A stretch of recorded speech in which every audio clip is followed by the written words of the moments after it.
నన్ను తీసుకుపోయి ఆడేయక నన్ను తీసుకుపోయి వేరే నియోజకవర్గంలో వేస్తే వేరే నియోజకవర్గానికి సంబంధించిన వాళ్ళని ఇక్కడ తీసుకొస్తే అంటే ఏంటంటే ఆధిపత్య పోరు.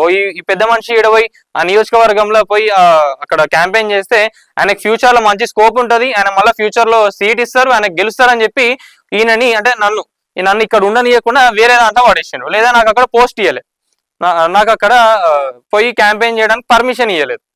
అగో ఇట్లా చాలా రాజకీయాలు జరిగి బీఆర్ఎస్ పార్టీలు ఉన్న సగానికి సగం పోస్ట్ కూడా పీకే అని చెప్పి చెప్తా ఉన్నారు. అంటే కొంతమంది నాయకులు కూడా మాట్లాడిన కాబట్టి ఓపెన్ గా చెప్తా ఉన్నాం.